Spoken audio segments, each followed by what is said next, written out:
예수께서 이 말씀을 하시고 제자들과 함께 기드론 시내 건너편으로 나가시니 그곳에 동산이 있는데 제자들과 함께 들어가시니라. 그곳은 가끔 예수께서 제자들과 모이시는 곳이므로 예수를 파는 유다도 그것을 알더라. 유다가 군대와 대제사장들과 바리새인들에게서 얻은 아랫사람들을 데리고 등과 횃불과 무기를 가지고 그리로 오는지라.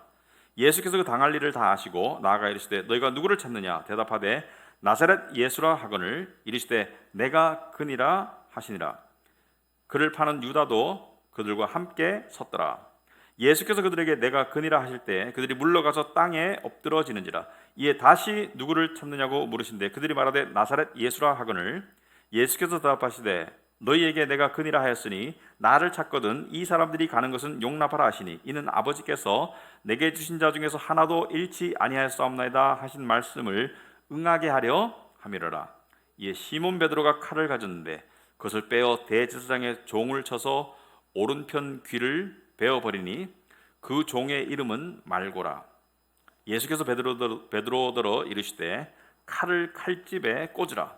아버지께서 주신 잔을 내가 마시지 아니하겠느냐 하시니라. 이에 군대와 천부장과 유대인의 아랫사람들이 예수를 잡아 결박하여 먼저 안나스에게로 끌고 가니 안나스는 그 해의 대제사장인 가야바의 장인이라. 가야바는 유대인들에게 한 사람이 백성을 위하여 죽는 것이 유익하다고 권고하던 자로라. 아멘. 앉으시기 바랍니다. 우리 먼저 말씀을 위해서 기도하도록 하겠습니다. 하나님 아버지, 오늘 감사합니다. 하나님께서 생명을 주셨고 또 하나님께서 예배 자리를 올 수 있도록 건강한 몸을 주셨고 또 믿음의 마음을 주셨고 또 저희들이 예배를 참여함을 통해서 다시 한번 우리가 누구인지, 우리가 살아가는 세상이 아무리 복잡하더라도 그 세상 속을 뚫고 지나가는 큰 물줄기는 무엇인지, 그리고 그 큰 물줄기와 큰 그림 가운데 우리가 어떻게 연결되어 있는지, 예수 그리스도를 중심으로 한 역사의 큰 물줄기가 얼마나 무시무시하고 얼마나 복되며 얼마나 강하고 멈출 수 없고, 그리고 마지막이 믿는 자들에게는 얼마나 화려하고 찬란하며 또 믿지 않는 경우에는 얼마나 암담한지를 다시 한번 깨닫기를 원합니다. 아버지 하나님, 이 시간 저희들의 마음밭을 준비시켜 주시옵소서.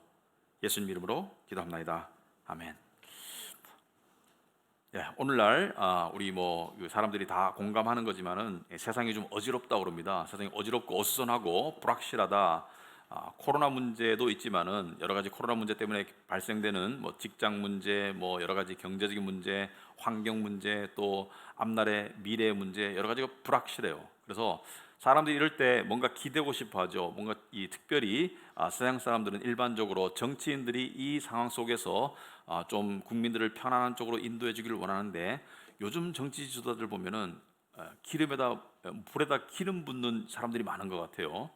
예를 들어서 미국에 보면은 그러니까 오늘 아침에 보니까 하루에 8만 명이 넘어갔습니다. 코로나 환자가 8만 명이 넘어갔어요. 그러니까 8만 명이 넘어간다는 것은 무슨 의미냐면은 우리나라 인구 기준으로 봤을 때 우리나라 인구가 미국의 약 6분의 1 정도 되니까 8만 명이라는 것은 약 13,000명, 4,000명이 하루에 나오는 거예요. 우리나라 현재까지 나온 코로나 환자 수가 하루에 우리나라에 13,000명이 나왔으면 한 일주일 나오면 나라 절단 납니다. 그러니까 미국이니까 버티고 있는데, 근데 왜 그럴까? 정치인들이 좀 제대로 하면은 괜찮을 텐데, 그래서 이 감염병 미국에도 전문가 있죠, 그죠? 자주 나오는 할아버지, 그분은 마스크만 착용하라고 했어도 이렇게까지 되지는 않았을 텐데, 근데 미국의 대통령은 지금 마스크 안 끼는 것을 뭔가 자랑으로 여기고 그의 추종자들도 마스크를 안 껴요. 더 혼란을 가중시키고 있는데, 이 속에서 어떤 일이 앞으로 일어날까? 앞으로 이 상황은 어떻게 진행될 것이고 그 파장은 어떨까? 결론적으로 말씀드리자면은 뜻이 하늘에서 이루어진 것 같이 땅에서도 이루어집니다. 하나님의 계획표대로 역사는 진행이 될 것입니다. 제가 서두에 이런 말씀을 꺼내는 이유는, 오늘 본문은 교회 다니는 사람이면은 12번도 더 봤을 거예요. 내용이 그렇게 생소하지도 않고 굉장히 익숙하고, 물론 구체적으로 들어가면 잘 모르겠지만은 이 내용 자체는 상당히 익숙하죠. 예수님께서 금요일 날 십자가에 돌아가시기 전날 밤, 목요일 날 밤에 이 예수님을 체포하려는 체포조에 의해서 예수님께서 잡히셨다, 이 내용이죠. 가룟 유다가 배신했다, 이 내용인데, 이 내용 속에 들어있는 여러 가지 수만 가지 의미가 있겠지만은 우리는 이 내용을 통해서 하나님의 뜻과 계획이, 그 큰 그림이 이루어진다는 것을 우리가 다시 한번 상기하자.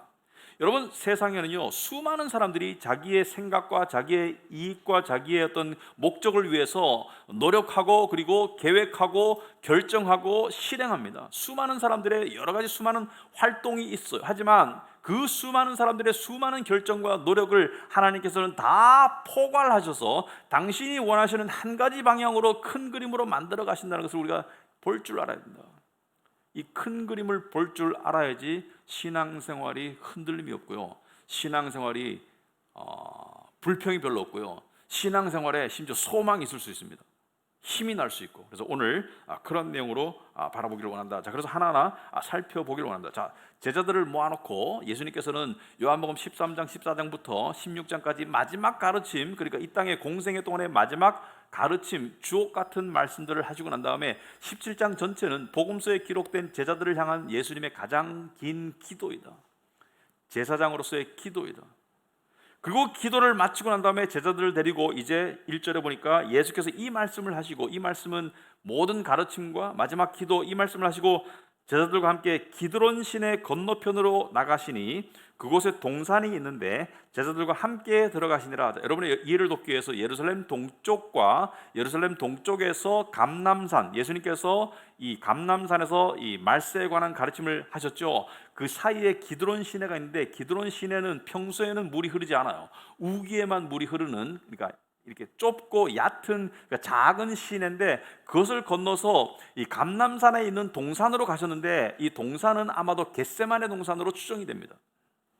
자, 그 동산에 가셨어요. 왜 가셨나? 2절에 보니까 그곳은 가끔 예수께서 제자들과 모이시는 곳이므로 예수님은 그 동산을 좋아하셨어요. 어떤 이유에서인지 간에 그 동산에 제자들과 함께 자주 가셨어요. 가끔 가셔가지고 그 동산에 나타나셨어요. 그런데 유다도, 예수를 파는 유다도 그것을 알더라. 이미 유다는 예수를 팔아먹었어요. 은 30세겔에. 유다는 돈 때문에 예수를 팔아먹었어요. 그래서 지금 어떤 상황이 벌어졌습니까? 바리새인과 제사장들은 예수를 잡아서 죽이기 위해서 지금 혈안이 되어 있는데, 예수의 측근이면서 예수의 동선을 잘 아는 가룟 유다가 와가지고 내가 예수 있는 곳으로 당신들을 데려가 줄 테니 얼마 주겠어? 은 30세겔을 받았어요.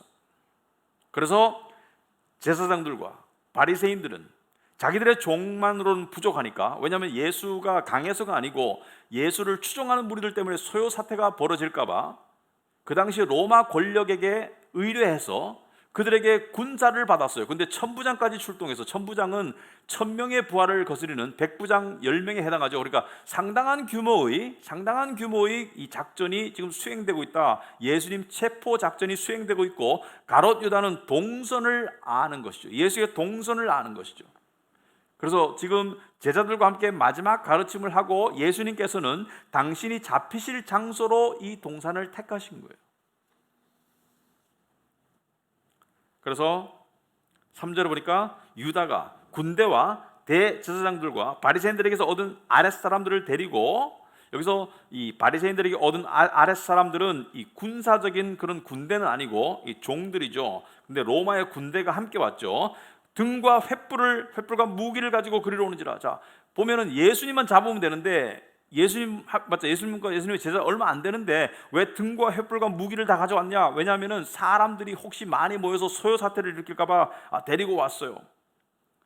근데 예수께서는 4절에 예수께서 그 당할 일을 다 아시고, 여러분 자주 읽는 말씀이지만은 예수님은 다 아시고 신성으로 하나님으로서 이미 일어날 일을 다 아시고 그들에게 나아가서 이르시되 너희가 누구를 찾느냐? 너희가 누구를 찾느냐? 몰라서 묻는 겁니까? 예수님이 당신을 잡으러 왔는지 몰라서 묻는 게 아니죠. 마치 이 에덴 동산에서 아담과 하와가 선악과를 따먹었을 때 하나님께서 아담아 네가 어디 있느냐 몰라서 묻는 게 아니죠. 어딘지 아시면서 묻는 것이죠. 이것은 하나님께서 미리 정하신 일의 진행을 예수께서 인도하시고 예수께서 그것을 주도하시는 같은 그런 모습이죠. 너희가 누구를 찾느냐? 5절에 대답할 때 나사렛 예수라거늘 이르시되 내가 그니라 하시니라. 그를 파는 유다도 그들과 함께 섰더라. 유다가 계속 등장해요. 그를 파는 유다가 함께 섰더라. 근데 예수께서 내가 그이다, 내가 너희들이 찾는 예수가 바로 나다라고 말하니까 굉장히 이상한 장면이 벌어지죠. 6절에 예수께서 그들에게 내가 그니라 하실 때 그들이 물러가서 땅에 엎드려지는지라. 여러분, 예수를 잡으려고 이 기세등등하게 왔던 군대가, 종들이 예수님께서 내가 너희들이 찾는 그라고 말씀하실 때 왜 땅에 엎드려졌을까? 이것은 자기들이 의도한 행동이 아니고 예수의 신성에 압도된, 예수의 위엄에 압도된 그냥 무의식적으로 어쩔 수 없이 하는 피조물이 예수를 향한 무릎꿇음이죠. 경배죠. 물론 신앙심에 의한 경배는 아니지만은 이것은 예수의 신성에서 느껴 나오는 그 파워 때문에, 그 능력 때문에 무릎을 꿇는 것이죠. 여기서 우리가 봐야 될 것은 예수님은 잡히신 게 아니에요. 예수님은 잡혀주셨지. 모든 것이 예수님의 주도하에 일어나고 있는 일입니다. 물론 악인들이 작당을 했고 사람들을 보냈고 예수를 체포하기로 결정했고 가룟유다는 예수를 팔아먹었고, 하지만 이 모든 일이 예수께서 다 알고 계시고 심지어 하나님 아버지께서 예정하신 일이죠. 이 일을 계획하신 분은 하나님이시고, 그리고 이 일을 수행하시는 분은 예수님이시죠. 이미 다 예수님께서는 이 땅에 오셨을 때 제자들에게 처음부터 나는 죽으러 왔다고 말씀하셨어요. 내 때가 이르지 않았다고 말씀하셨어요. 이미 예수님은 다 알고 계세요. 그 내용 우리도 다 알고 있어요. 7절에 보니까 이에 다시 누구를 찾느냐고 물으신데 그들이 말하되 나사렛 예수라 하거늘. 예수께서 대답하시되 너희에게 내가 그니라 하였으니 나를 찾거든 이 사람들이 가는 것은 용납하라. 그러니까 나만 잡아가고 제자들은 잡아가지 말거라. 왜냐하면 예수는 거의 반란죄에 해당하는 죄목을 누명을 뒤집어 쓰셨는데, 여러분들이 이 큰 죄를 지고 사형을 받을 때 그것이 도둑이 아니고 어떤 정치적이나 어떤 사회적인 어떤 반란에 해당할 때 그 주도자가 사형을 당하면은 추종자들, 측근들은 최소한 무기징역을 받죠. 아니면 같이 죽든지. 그러니까 정상적으로는 예수도 잡혀가지만 예수 제자들도 같이 잡혀가서 십자가에 달리든지 이렇게 해야 되는데, 예수님께서 그들은 가도록 용납하라. 이것은 뭐예요? 나는 잡아가고 그들은 살려주라. 내가 죽을 테니까 그들은 살려주라. 9절에 보니까 이는 아버지께서 내게 주신 자 중에서 하나도 잃지 아니하였사옵나이다 하신 말씀을 응하게 하려 함이로라. 이미 예언이 다 되어 있는 말씀이에요. 이미 예수만 잡혀가고 제자들은 잡혀가지 않을 것이 다 예언이 되어 있어요. 물론 제자들은 나중에 자기들의 믿음 때문에 순교하는 자들이 많이 나오지만, 일단 현재 상태에서 예수가 십자가에 가실 때는 제자들은 잡혀가지 않는 것이 하나님의 계획입니다. 계획대로 이루어졌어요. 근데 한 사람 예외가 있죠. 가롯 유다. 가롯 유다는 예수가 잡혀가시고 얼마 안 있어 자살해서 죽죠. 은을 던져버리고 자살해서 죽죠. 왜? 가롯 유다는 예수님의 제자가 아니었어요. 예수님의 제자들과 함께 했지만, 제자들처럼 보였지만 제자가 아니었어요. 요한일서에 보면은 그들이 우리로부터 나간 것은 우리와 함께 한 것이 아니기 때문이다. 염소가 양들에게 섞여 있어서 양처럼 보이지만 염소는 염소일 뿐이다. 근데 이 순간 예수를 체포하려고 이제 하는 이 순간, 예수께서 체포당해 주시는 이 순간, 시몬 베드로가 칼을 가졌는데 그것을 빼어, 칼을 왜 가지고 다녔을까? 근데 여기서 말하는 칼은 긴 칼이 아니에요. 여기서 말하는 칼은 원어상에 의미는 짧은 이 단검이에요. 단검, 나이프. 근데 칼을 왜 가지고 다녔을까? 제 생각에는 예수를 향해 닥치는 위협을 느꼈기 때문에, 적어도 예수를 향한 충성이 강했던 베드로는 예수를 지키기 위해서 무기를 지녔던 것 같아요. 그래서 예수가 잡히려고 하자 그 칼을 빼서 그 종 중에 하나를 찔렀는데 귀가 잘라졌어. 그러니까 처음부터 귀를 자르려고 한 것이 아니고 얼굴 부위, 머리 부위를 찔러가지고 치명상을 입히려고 했는데 뭐 피했던지 하여튼 귀가 잘라졌어요. 다른 복음서에 보면 예수님께서 그 귀를 붙여주셨죠. 그리고 칼을 집어넣어라. 그리고 종의 이름이 말고예요. 말고. 종이 뭐 유명한 뭐 주인공도 아니고 조연도 아닌데 왜 이름이 기록되었을까?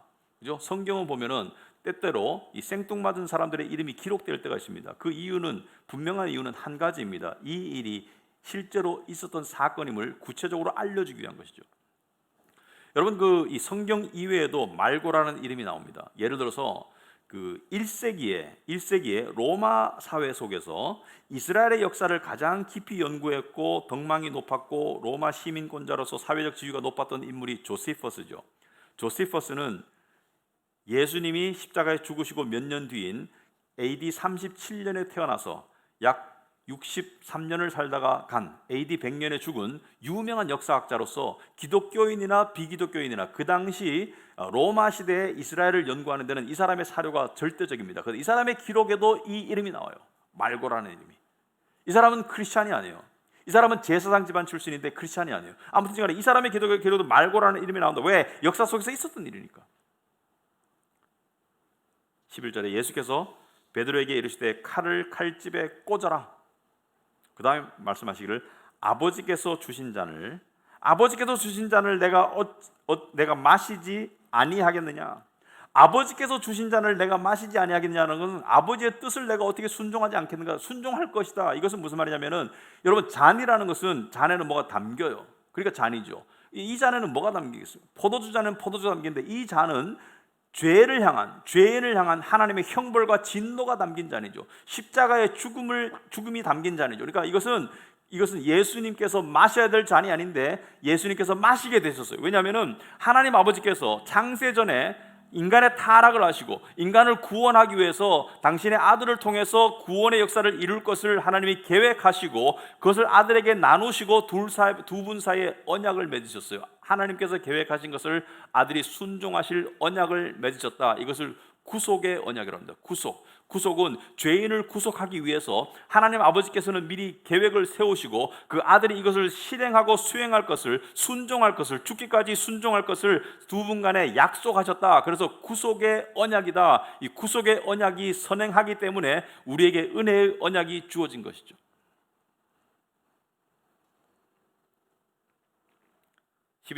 이에 군대와 천부장과 유대인의 아랫사람들이 예수를 잡아 결박하였어요. 그리고 예수를 어디로 끌고 갔습니까? 그 다음날 빌라도에게, 로마 총독에게 끌고 가기 전에 먼저 안나스에게로 끌고 갔어요. 근데 안나스는 누구냐면은 지금 이 당시에 대제사장은 가야바였어요. 근데 가야바의 장인이 안나스입니다. 그러면은 실제적으로는 가야바에게 끌고 가야 되죠.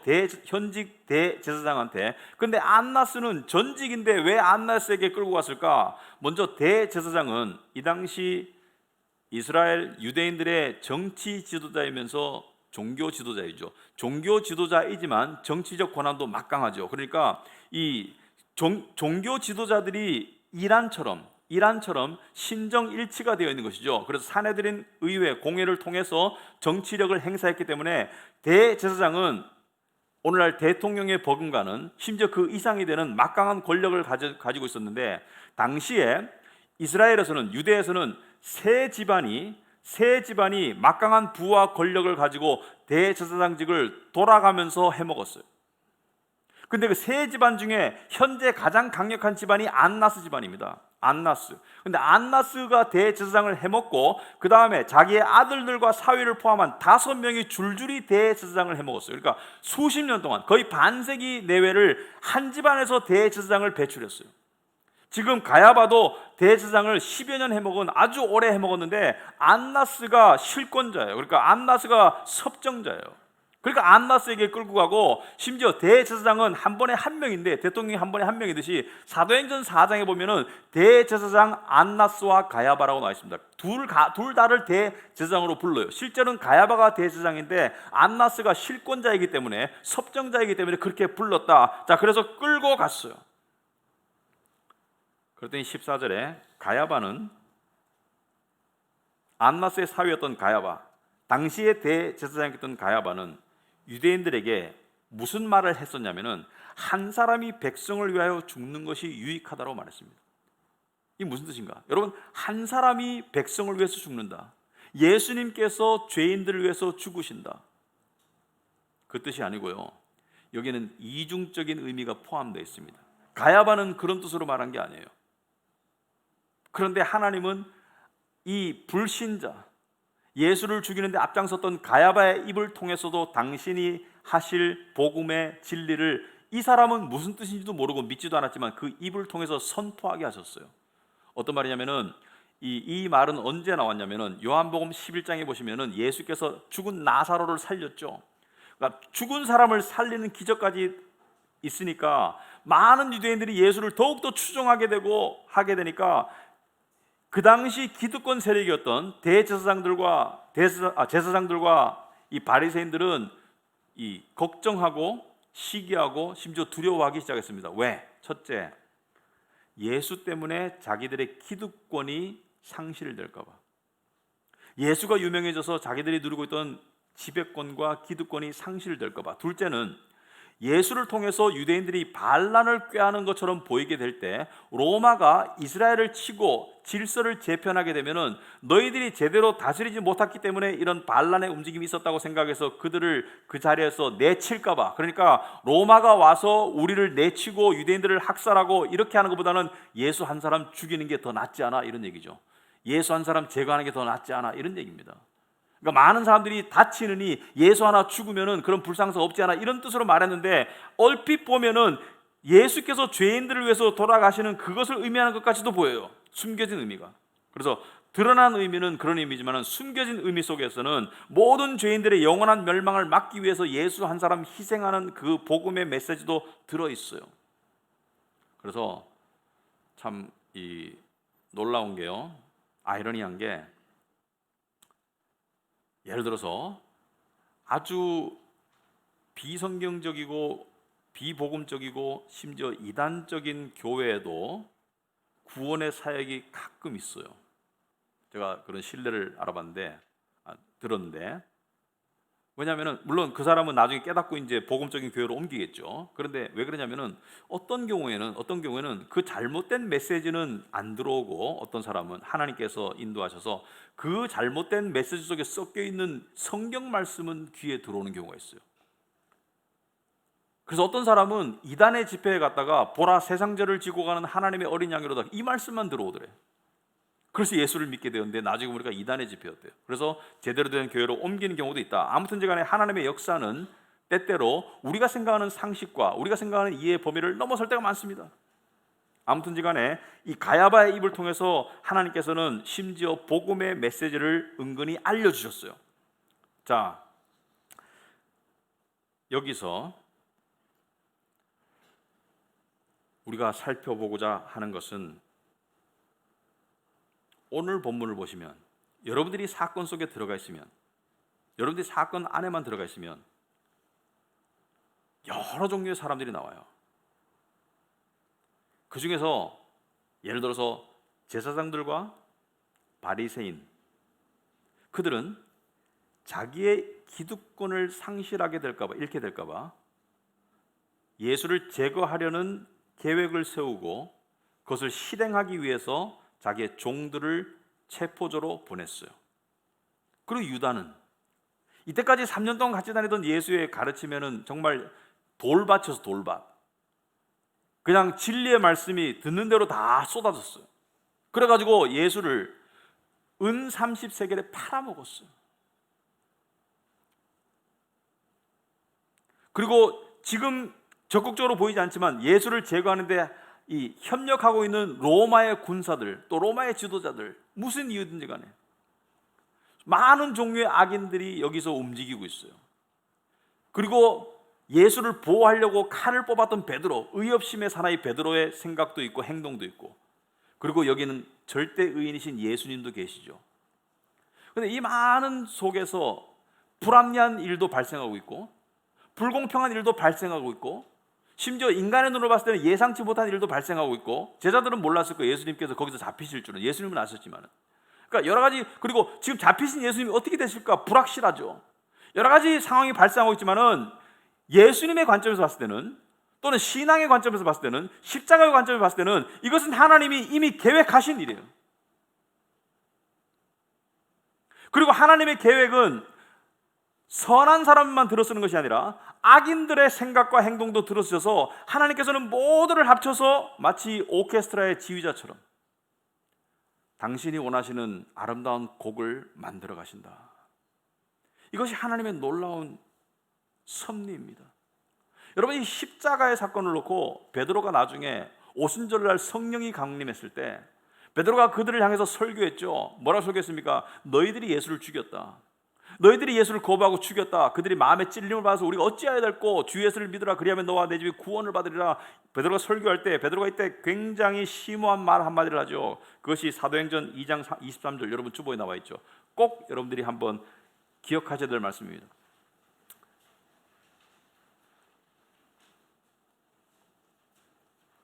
그가, 여기서 말하는 그는 예수님이죠.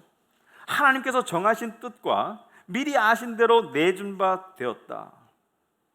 예수는 어떤 무작위적인 행동에 의해서 잡힌 것이 아니라 하나님께서 미리 정하신 뜻과 미리 아신 대로 내어준 바 되었다. 그래서 미리 정하신 뜻을 예정이라고 그러죠. 예정, 미리 정하셨다. 미리 아신다는 것을 예지라고 합니다. 예지. 근데 교회 안에 상당히 큰 오해가 있어요. 혼란이 있습니다. 어떤 사람들은 나는 예정론을 믿지만 예지론은 안 믿어. 어떤 사람들은 나는 예지는 믿지만 예정은 안 믿어. 구원을 예를 들면은 나는 하나님이 미리 정하신 것은 인정할 수 없고, 그건 좀 이상한 것 같아, 로봇 같아. 하나님이 미리 정하신 것은 인정할 수 없고, 단지 하나님은 누가 구원을 선택할지, 누가 예수를 믿는 믿음으로 나올지 거부할지 그것을 미리 아실 뿐이야. 하나님은 미리 아시지만 미리 정하지는 않으셨어. 이렇게 주장하는 부류가 있어요. 또 한 부류는 하나님은 구원의 길은 미리 정하셨지만은 누가 구원을 받을지는 미리 정하지 않았어. 그렇게 말하는 부류가 있습니다. 구원의 길은 정했지만은 미리 아시지는 못해. 왜? 누가 믿을지 안 믿을지는 사람에게 달려 있어. 그러나 성경은 그렇게 말하지 않아요. 성경은 예정과 예지는 같은 동전의 양면입니다. 예정하셨으니까 예지하시는 거예요. 미리 정하셨으니까 미리 아시는 거예요. 그러니까 하나님의 예정과 예지는 빈틈이 없습니다. 하나님은 미리 아시고 미리 정하셨어요. 미리 정하셨으니까 미리 아시는 것이죠. 정했기 때문에 당연히 아는 것이죠. 어디까지 구체적인 것까지 다. 어떤 분들은 하나님은 큰 틀은 정하셨지만은 작은 각각의 개인이 구원으로 올지 안 올지는 그건 정하지 않았어. 천만의 말씀. 하나님은 작은 것도 다 정하시고 큰 것도 다 정하셨어요. 하나님의 눈에는 큰 것과 작은 것의 구별이 없습니다. 만물을 그대로 만물을 통치하시기 때문에. 그럼 인간은 결정 안 하나? 인간은 노력 안 하나? 노력하고 결정합니다. 놀라운 것은 그 노력과 결정도 다 아시는 선에서 그 모든 섭리의 작용들을 감안하셔서 그것을 통해서 하나님은 당신이 원하시는 선한 것을 예정하시고 예지하시고 그대로 실행하시고 계시는 중입니다. 여러분, 이것을 깨닫는 게 왜 중요합니까? 이것을 깨닫는 게 왜 중요합니까? 여러분 살다 오면은 억울한 일 없어요? 불공평한 일 있고 불합리한 일 있어요. 그죠? 근데 여러분 그걸 믿습니까? 그것을 통해서도 하나님께서는 뭔가 당신의 선하신 뜻은 우리에게 복된 거예요. 그걸 이루어 가신다는 것을 믿으면 훨씬 삶이 달라집니다. 여러분, 이것을 적나라하게 보여주는 그 성경 여러 가지 스토리들이 있는데 그중에 대표적인 게 요셉의 이야기죠.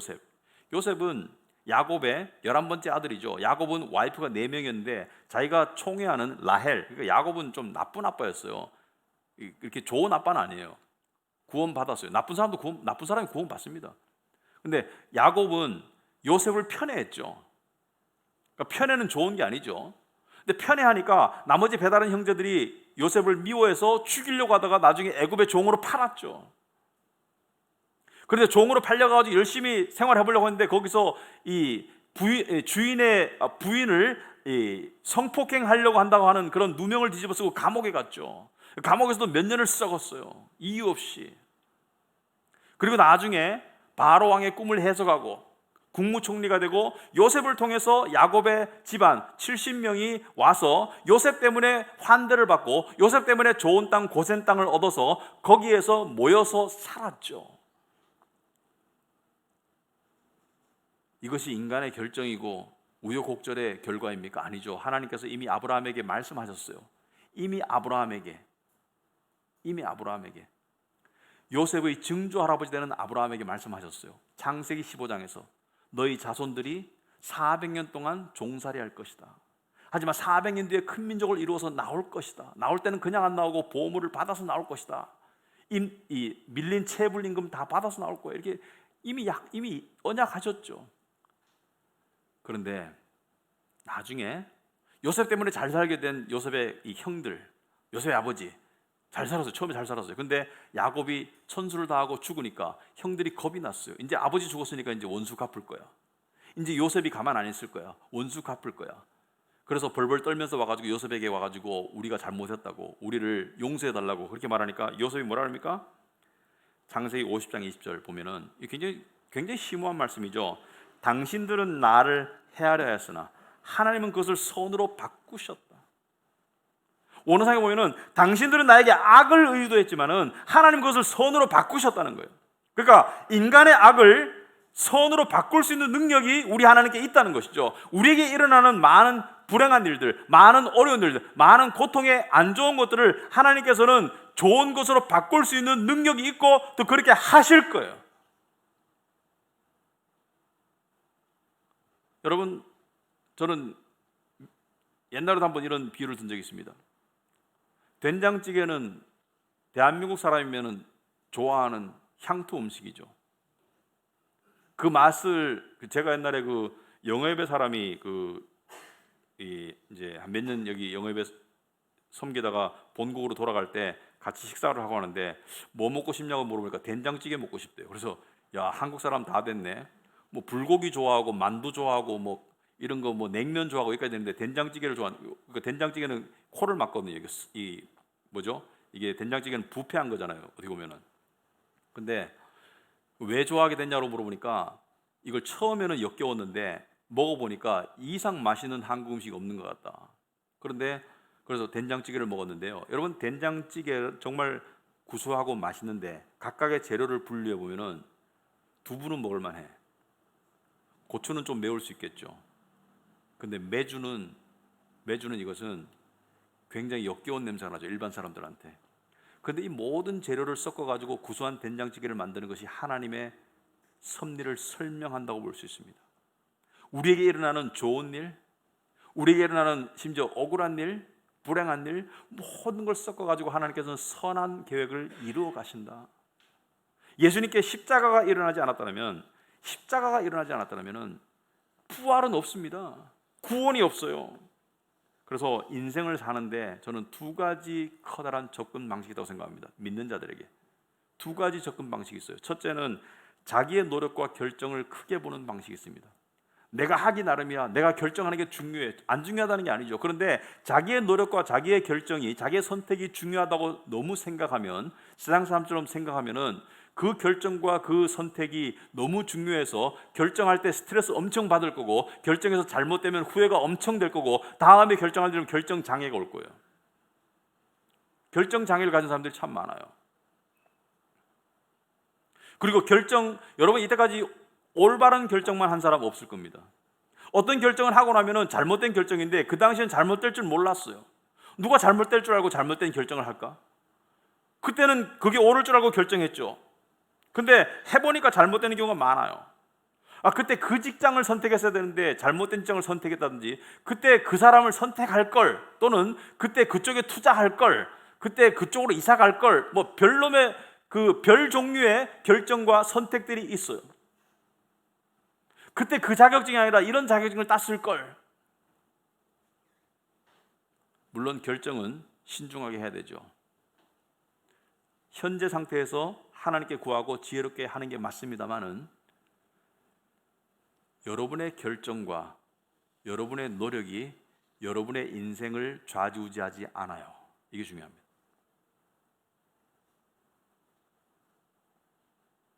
큰 그림은 하나님이 다 결정하셨어요. 그 속에서 하는 여러분의 작은 결정들과 작은 노력들은 그냥 바닷가에 돌멩이 하나 던지는 수준? 그냥 잠깐 물결이 있겠죠. 그것이 성공적이든 실패적이든. 하지만 바다는 변하지 않습니다. 이것을 깨달아야 돼요. 두 번째 접근 방식은 하나님의 큰 그림을 더 바라보는 접근 방식이 있습니다. 자기의 노력이나 자기의 결정이 아니라 하나님의 큰 그림을 더 바라보는 삶의 방식이 있습니다. 이런 사람은 어떤 사람이냐? 이런 사람은 아브라함과 같은 사람이에요. 여러분, 아브라함이요, 이 성경을 떠오면은 그냥 쭉 읽어 나가시는데 재미있는 내용이 있습니다. 아브라함이 이 본토를 떠나가지고 올 때 같이 데리고 온 조카가 있죠. 이름이 롯입니다. 롯에게 아브라함은 아저씨예요. 아주 삼촌. 그러니까 삼촌 볼 때는, 그러니까 이 촌수가 낮아요. 그죠? 세대가 뒤죠. 근데 롯은 조카니까 아브라함 요즘도 조카는 아저씨의 말을 들어야 되죠. 삼촌의 말을 들어야 돼요. 그런데 고대 사회에서의 이 위기 질서가, 가족적인 위기 질서 상하 연장자가 분명한 고대 사회에서는 이 아저씨는 임금이야. 아저씨가 다 알아서 하는 거지, 삼촌이 알아서 하는 거지, 조카가 삼촌한테 못 이기죠, 당연히. 그런데 롯과 아브라함이 이 가나안 땅에 거하면서 둘 다가 부자가 됐어요. 둘 다가 노비도 많고 양과 염소도 많고 금과 은도 많고 이래가지고 둘이 살다 보니까 이제 거주지가 부족하고 그다음에 목초가 부족한 거예요. 둘 다가 지금 부대껴, 그러니까 종들끼리 막 싸움이 일어나. 그래서 이제 헤어질 타이밍이 온 거죠. 이제 동업을 끊고 각자의 길을 가야 돼요. 왜? 둘 다 너무 커져가지고 지금 살 곳도 없고 주택도 부족하고 목소리도 부족하고 이제 둘 다 이제 헤어져야 되는데, 그러면 어디로 갈까? 그럴 때 아브라함이 굉장히 이상한 제안을 하죠. 정상적이면은 내가 아저씨니까 내가 이쪽으로 가마, 너는 저쪽으로 가거라, 명령하면 끝이죠. 근데 아브라함이 이상하게 명령을 안 하고 롯에게 묻습니다. 네가 좋은 데로 가, 나는 반대로 갈게. 그래서 롯이 딱 보니까 인간의 눈에 볼 때는 요단강 동쪽변에 있는 곳이 훨씬 더 발달되어 있고 그리고 목초지도 훨씬 많은 거예요. 더 좋은 거야. 요지인 거야. 강남인 거야. 근데 그 소돔과 고모라가 있었어요. 그쪽을 택했어. 아브라함은 나는 그러면 네가 그쪽을 택했으니까 나는 반대를 택할게. 근데 아브라함이 왜 그렇게 했을까 하면 생각해. 이상하지 않습니까? 아브라함이 연장자인데 내가 먼저 선택할 권한이 있는데 왜 그 선택할 권한을 양도했을까? 첫째는 아브라함은 불확실했던 거예요. 어느 쪽이 좋은지 불확실했던 거야. 그래서 그 선택을 하나님께 맡긴 거예요. 하나님께서 선택하실 것이다. 롯을 통해서 하나님께서 롯의 욕심을 통해서 선택할 수 있다. 그리고 아브라함은요, 큰 그림을 믿었거든요. 하나님께서 그 이전에 뭐라 했습니까? 내가 너로 큰 민족을 이루게 할 것이다. 그러므로 동쪽으로 가든 서쪽으로 가든 상관없이 아브라함은 큰 민족이 될 걸 알고 있었어요. 여러분, 하나님의 큰 그림을 보는 사람은 비록 지금 선택이 돌이킬 수 없는 그런 선택이 될지라도 자기를 자책하거나 후회하는 시간이 굉장히 짧아요.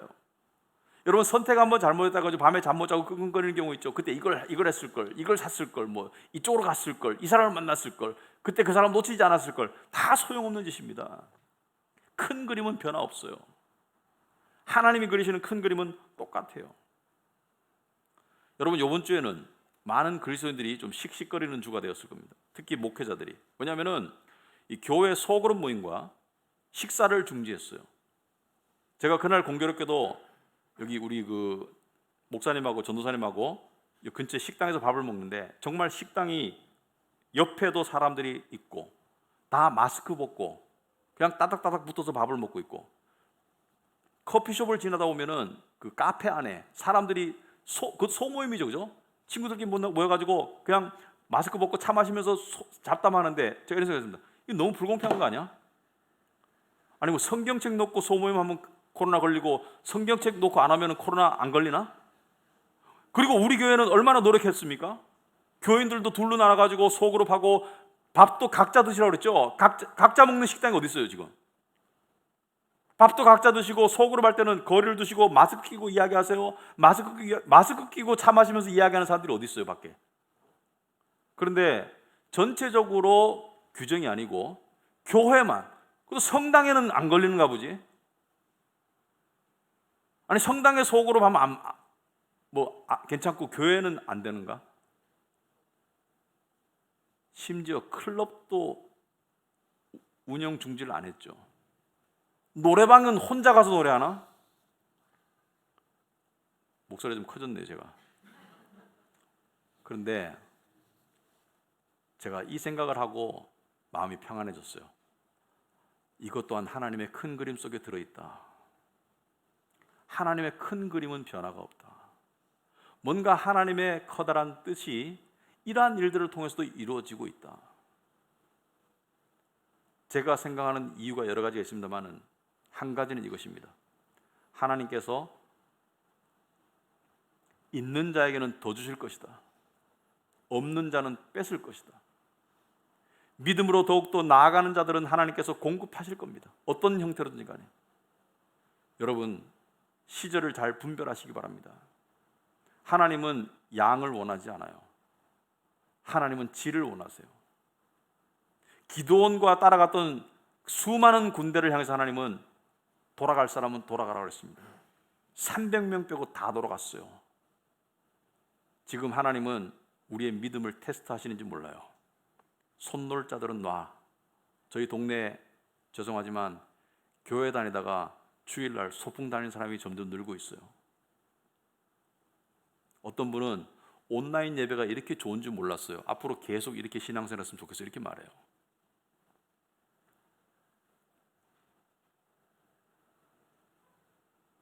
우리 교회는 그런 현실이 없기 바랍니다. 정신 차리기 바랍니다. 어떤 이유든지 온라인 예배를 드릴 수 있습니다만은 주중에 식당 가고 카페 가면서 교회를 못 온다는 것은 하나님 앞에 생각해 봐야 됩니다. 만약에 그렇게 하고 있다면. 식당에서 마스크 벗고 카페에서 마스크 벗고 이야기하고 잡담하고 교제하고 밥 먹고 침 튀기고 하는 것은 괜찮고 교회에서 마스크 끼고 예배하는 것은 위험해요? 그건 아니라고 생각합니다. 지금 우리는 하나님의 큰 그림 속에 있지만 그 속에서 우리의 작은 그림들을 맞춰서 그려야 되는 그런 책임이 있습니다. 여러분, 그리고요, 저는 이걸 생각할 때마다 참 감사한 게, 여러분, 인생은 도화지라고 생각합니다. 20대, 10대 때 출발부터 잘하고 싶고요. 좋은 학교 가고 싶고, 좋은 직장 가고 싶고, 좋은 사람 만나고 싶고, 좋은 가정 이루고 싶고, 성공하고 싶고, 그래서 도화지를 화려하게 꽉 채우고 싶은데 지금 여러분의 도화지는 어떤가요? 어떤 그림은 삐뚤어져 있고, 어떤 그림은 화려하지 않고 칙칙하고, 어떤 그림은 우울하고, 내 도화지의 인생이, 내 도화지가 그렇게 아름답지 않은 사람들이 참 많아요. 사실 모든 사람이 그럴 겁니다. 어느 정도는. 근데 그것 때문에 우울하지 마세요. 여러분, 저는 미술을 굉장히 못했어요. 정말 미술을 어느 정도 못했냐면은 제가 그려놓고 사람을 그리는데 로봇가 돼, 사각형. 이게 미술은 항상 수미양가에서 양가 잘하면 미. 근데 한 번은 제 담임 선생님이 미술 선생님이었어요. 근데 미술은 왜 2시간이야? 근데 항상 연강이더라고. 미술은 2시간이야. 힘들어 죽겠는데. 그 미술 시간에 그리러 가면은 옆에 그려도 보면은 나는 이게 아무리 해도 안 되는 거예요.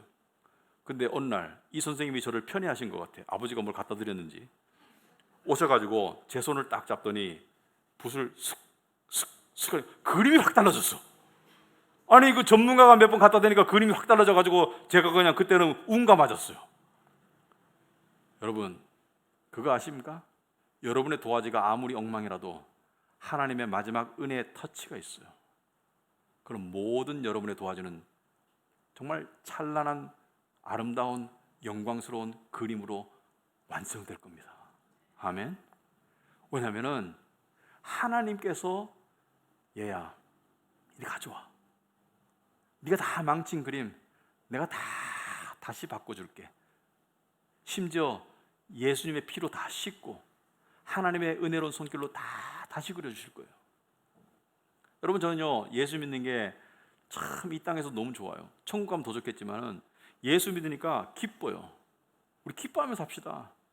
코로나 때문에 우울해도 기뻐하며 삽시다. 그리고 우리는 웃을 수가 있어요. 우리는 웃을 수가 있어요. 왜냐하면 우리에게는 만병통치약이 있습니다. 여러분, 만병통치약적인 말씀 하나가 있어요. 로마서 8장 28절이죠. 다 같이 한번 읽어보겠습니다. 로마서 8장 28절, 우리가 알거니와 하나님을 사랑하는 자 곧 그의 뜻대로 부르심을 입은 자들에게는 모든 것이 합력하여 선을 이룬다. 모든 것이 합력하여 선을 이룬다. 여러분, 집에서 요리할 때요, 제가 국을 끓였는데 1인분을 끓였는데 먹으니까 맛이 없어. 그럴 때 어떻게 하면 됩니까? 가서 맛있는 국 포장된 거 사가지고 갖다 들이부으면 돼. 많이 불수록 맛이 희석돼도 더 좋아져. 여러분이 아무리 망쳐도 상관없어요. 하나님의 은혜의 폭포수가 쏟아지면 다 아름답게 변하게 마련입니다. 이게 우리가 믿는 거예요. 우리한테 안 달려 있어요.